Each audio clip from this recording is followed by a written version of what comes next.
He's the greatest player of all time and the most exciting player. How much do you practice? But a whole bunch.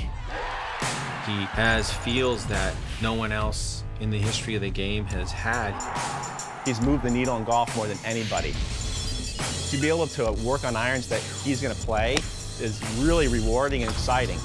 It's just up to us to design our iron to fit his eye and give him the best technologies we can. Tiger kind of got out of his comfort zone for one of the first times in his career. That club was a little harder. This one was hotter. How we do on the look? It looks great. Window's different. Penetrated too far. Things of that nature. That is more of my lingo. That's a little different.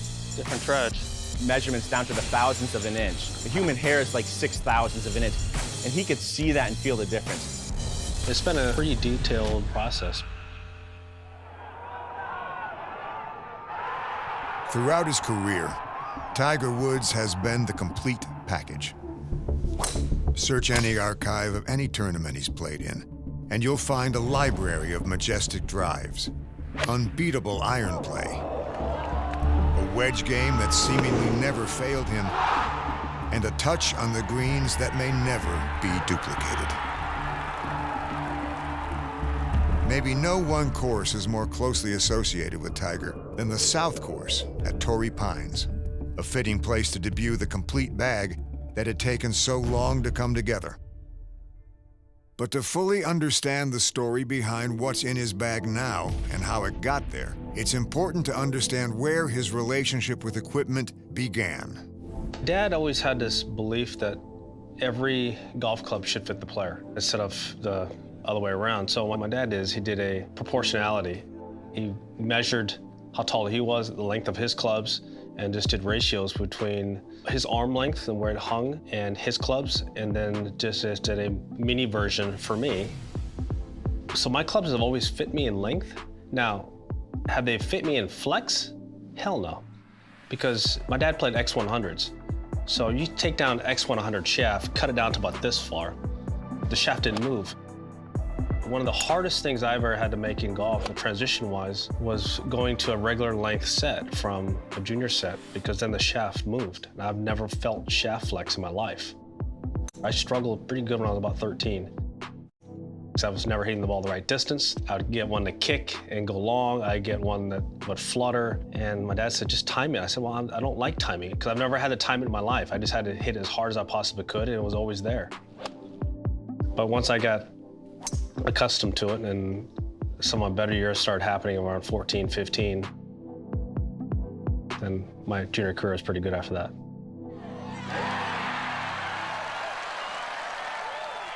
We should just be moments away from a fairly large announcement from a well-known equipment company. Months after Nike stepped away from the hard goods business, speculation and industry leaks turned legitimate. The big news here at the PGA Merchandise Show is that Tiger Woods officially has signed with TaylorMade. Questions still swirled, however, if Tiger, then ranked 657th in the world and still on his way back from a laundry list of injuries, was physically ready to represent another brand. It was interesting. At the very beginning, I think the world was watching as it relates to what Tiger would do next relative to his equipment. The one thing we knew about Tiger was how disciplined he would be in his testing protocol to determine ultimately what products would work best for him. And so when we did get a call that he was interested in testing our metalwoods, we were enamored with that. Immediately, I was getting inundated with clubs from all the different manufacturers. But I really only tested TaylorMade and maybe a couple others as serious testings. We knew we have arguably the best technology in metalwoods in golf. And so that's how it started. We sent product down to Florida, just like everybody else did. Tiger began testing, and then subsequently, he chose TaylorMade. All my friends are on tour who played TaylorMade for a number of years, have sworn by not only the stability of the driver, but how fast it is, and decided, TaylorMade was going to be the right company for me. Before he officially became a member of Team TaylorMade, Tiger, like many other free agents, gravitated toward the company's offerings in the metal woods arena. Nike had roughly 25 staff professionals on the PGA Tour. Nike decided to exit the business, I believe it was in summer of '16, and essentially enabled their athletes to play whatever equipment they wanted. And ironically, what happened was 22 of those 25 athletes chose to put TaylorMade in their bags. Woods even went as far as to try a little something different when it came to his driver, something he had never done before. I think the biggest surprise on Metalwoods was the embracing of the adjustability. Tiger kind of got out of his comfort zone for one of the first times in his career and really started to kind of test other areas of his game that he maybe in a previous time during his career he probably would have been less agreeable to test. He didn't want to play a driver with an adjustable hosel. Now he has an adjustable hosel and a track system where you can move 2 weights around. If you would have asked me that a couple years ago, I would have said no way. And not only does he play it, but he loves it. When it came to his irons, that's a different story. One that's taken time, craftsmanship, and an attention to detail never seen before.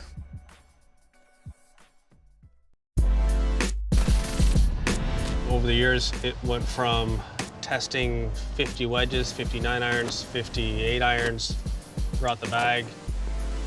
In this area, it feels like it's kicking, but maybe it's just the graphite. I'm getting down fast. And then trying to find a few that felt good, and then from there, trying to put together a set that were all in a line. Granted, they all were supposed to be spec'd out the same, where there's the same length, the same weight, same swing weight, but in actuality, a lot of times the CGs weren't perfected yet. So the center of gravities could be all over the place, and that would alter ball flight and shape dramatically. And having the irons for one iron, trying to find a few, and then put it through its paces, that took a while. And so that process was something that used to beat us up, you know, and having to test so much, but at the end of the day also created great awareness in our hands. How we do on the look? The look's great. The window's different. How's it go through the ground? Feels great through the ground. Feels good when I waggle. Even with all the technology available to him, all the data and all the analysis, Woods still sticks to his strengths when it comes to choosing his weapons. After all, they've gotten him this far. I've tried not to get too immersed into the data just because I tend to lose my feel. I still trust my hands.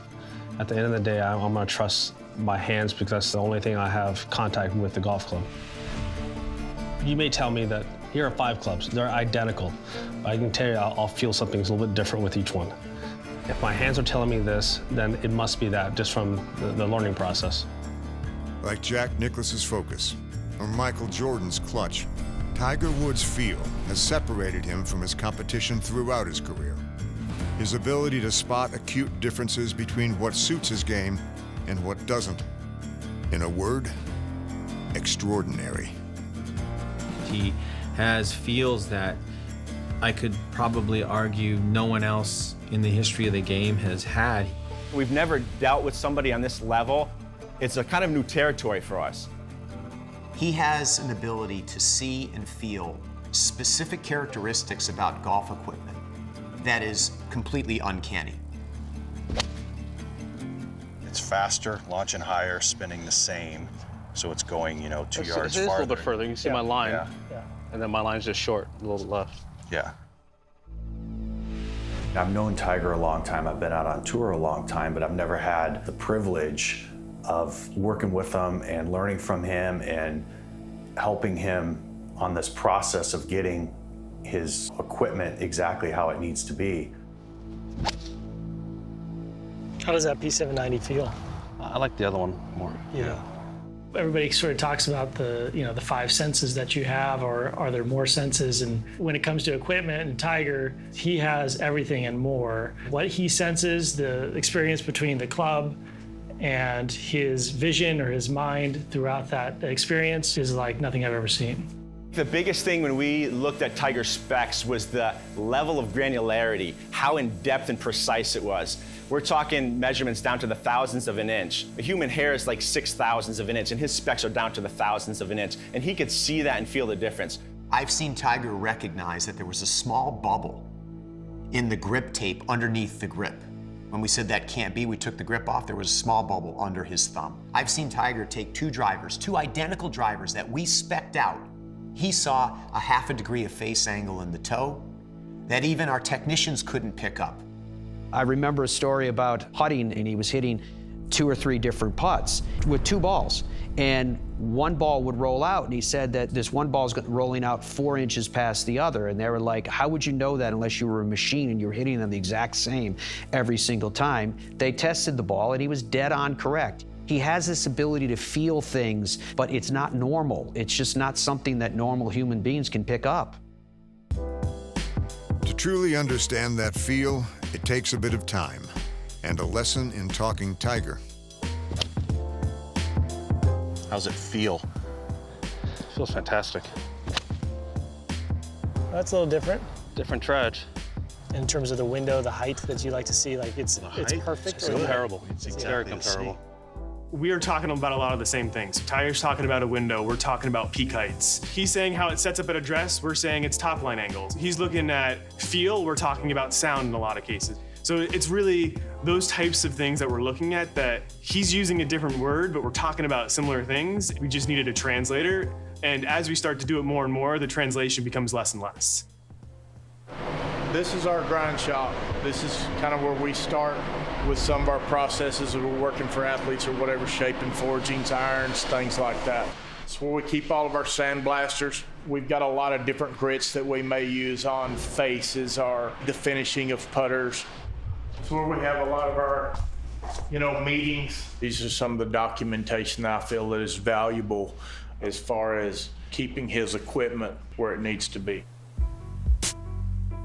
Mike Taylor has been translating Tiger's feels into clubs for the better part of 2 decades and has a connection to the game deeper than just his relationship with the 15-time major champion. What I'm gonna do is I'm gonna just take that and I'm gonna roll that, soften this. Because after cutting into that, right. See how much bigger his radius is here now? Right, So you're in sharp. order we need to get this rolled. Okay. I think that will help some.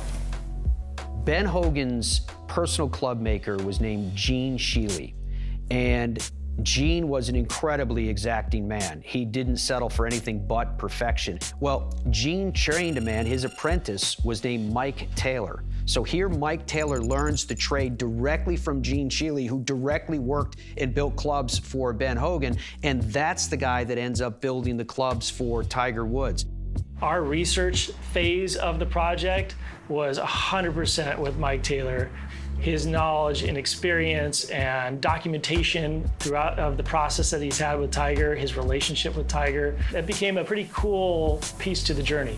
What he has found is he definitely does not need a lot of offset in these irons. Yeah, absolutely. And definitely has never preferred very much of it in wedge products. Tiger knows what he feels and what he sees. Mike knows what he's built for him to every little detail. And implementing some of those ideas was pretty cool. It was pretty interesting.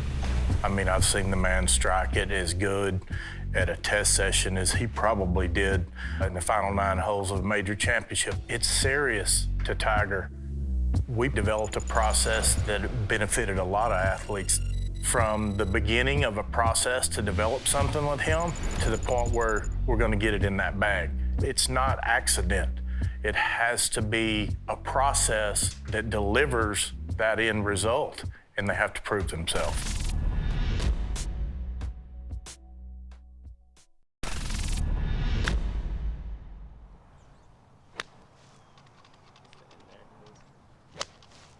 First of all, you got to make sure that all your golf balls are fresh if you're going to go through a testing session like that. And then you got to hit the golf ball good. And then if you know in your heart of hearts whether you flushed or not. I know when I hit it well, and I know when I miss it a fraction. I can always tell. My irons tell me. The shape of an iron for me, it needs to be classic. It's the old school blade, and that's what I grew up playing. It has to look a certain way in a playing position, which I like. Number 2, how does it feel when I waggle the club?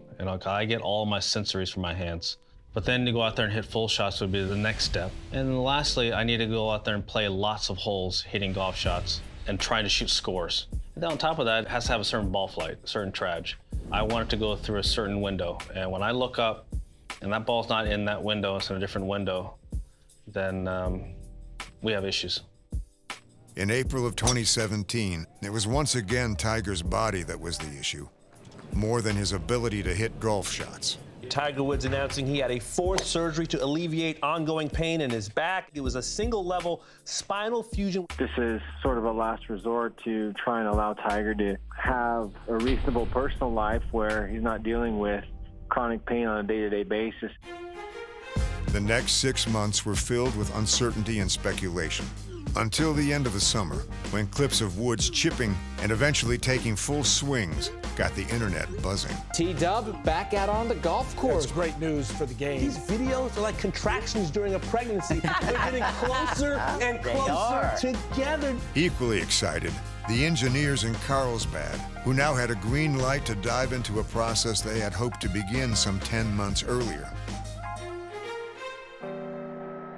So the iron story is a long one, well chronicled. What seemed to be a very simple project became incredibly complicated.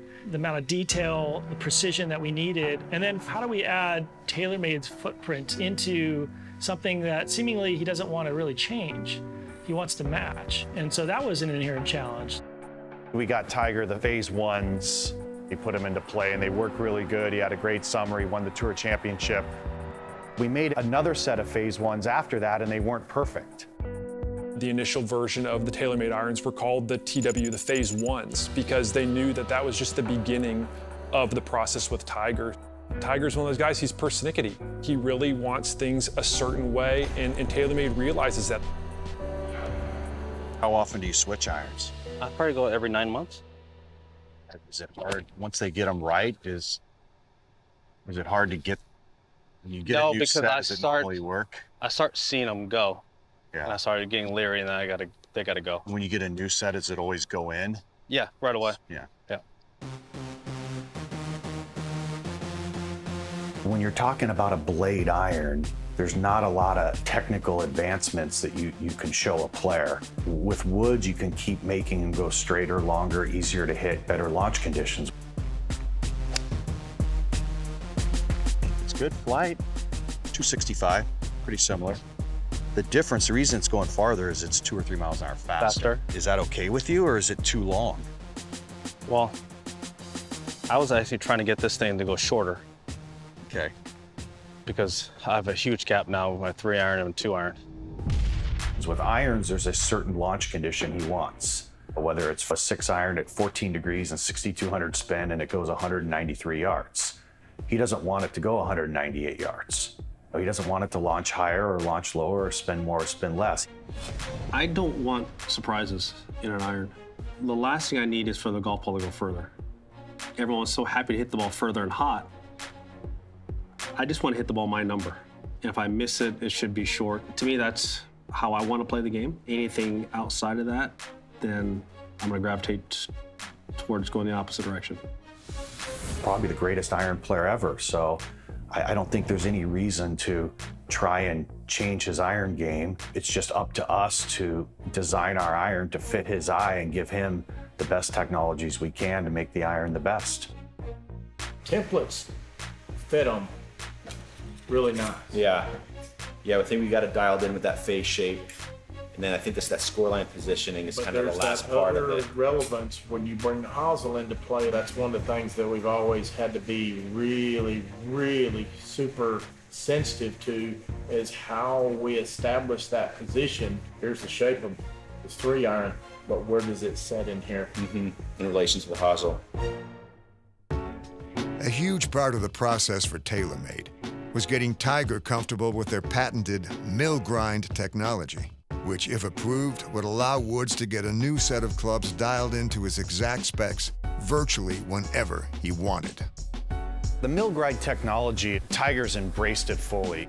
With his old company, everything was hand ground. So what we were able to do is get the perfect wedge, his 60 that he loved, and then we were able to use mill grind to make it the same every time. And so now, every wedge we give Tiger is perfect. How did your irons come about? Phase 1 was TaylorMade's first attempt at making a head that I've been used to. Yes. Now in Phase 2 next year, it will be a mill grind. So it'll be just like my wedges, and I'll be able to plug and chug whatever clubs I want, anytime I want. and also be able to mix around different bounces for different golf courses if I feel like it. Ooh, that's winner. We didn't really plan on doing a mill grind sole for his irons. That was never in the initial conversation, but we asked, we're like, should we do a mill grind sole? And he said, of course. He needs to maintain that back. So he's not going to be able to log the lengthy practice sessions that he was able to do for years. He's going to have to be smart with his practice routines. Before, when you had cast products, you could get one club that was maybe a little bit hotter than another. The CNC milling process really, again, tightens those tolerances. So for a guy like Tiger Woods, from one golf club to the next, he's gonna know that there isn't gonna be any sort of gotcha moment where he's gonna hit a shot and it's gonna fly 5 yards beyond his 7-iron from the last one.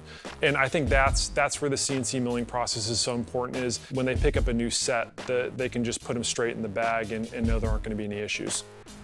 This set of irons that he got, when he started hitting them, we were praying that they would finally be right, because the one set before was just a little off, and we thought, well, 100% we had nailed that set. So it was great to go watch him hit these irons.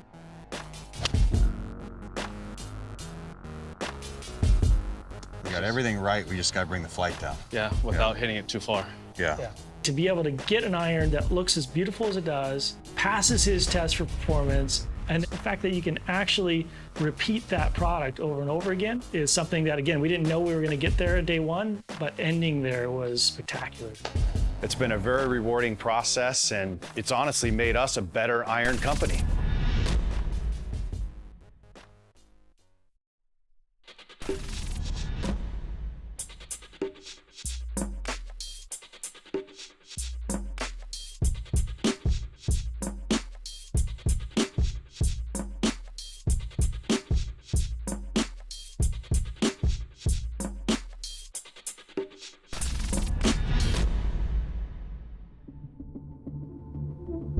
I'm not going to put it in play unless it's the same or if not better than what I have in play. You know, what I had before in the Phase 1 irons were fantastic. I was hitting the ball the right numbers. Last year, my iron play was pretty good all year. That has a lot to do with what I expect in my irons, and also working with TaylorMade, that they were to produce exactly what I needed. The Phase 2 part of it, to be honest with you, the first few iterations were a little shocking to me because I kept hitting it too far. I don't want surprises long. And so we've had to work on it to now that they're in the bag now. Am I surprised that it took 2 years to develop these irons? No. It's not about the brute forging of the equipment that takes the time. It's about the trust in the equipment that takes the time. And that's about Tiger believing that everything is perfect for him before he'll put it into play. This is the most important bag of clubs that Tiger Woods has ever had in his career, and it is because of where he's at with his health right now. The bag that he has right now is incredibly important to the next decade of his career and his accomplishments. We've got the right team, we've got the right relationship with them, we've got the desire and passion to do it, so I foresee his bag becoming more and more important as we go. Little did anyone know then, the debut in San Diego would precede the icing on a cake that was the greatest comeback in the history of sports.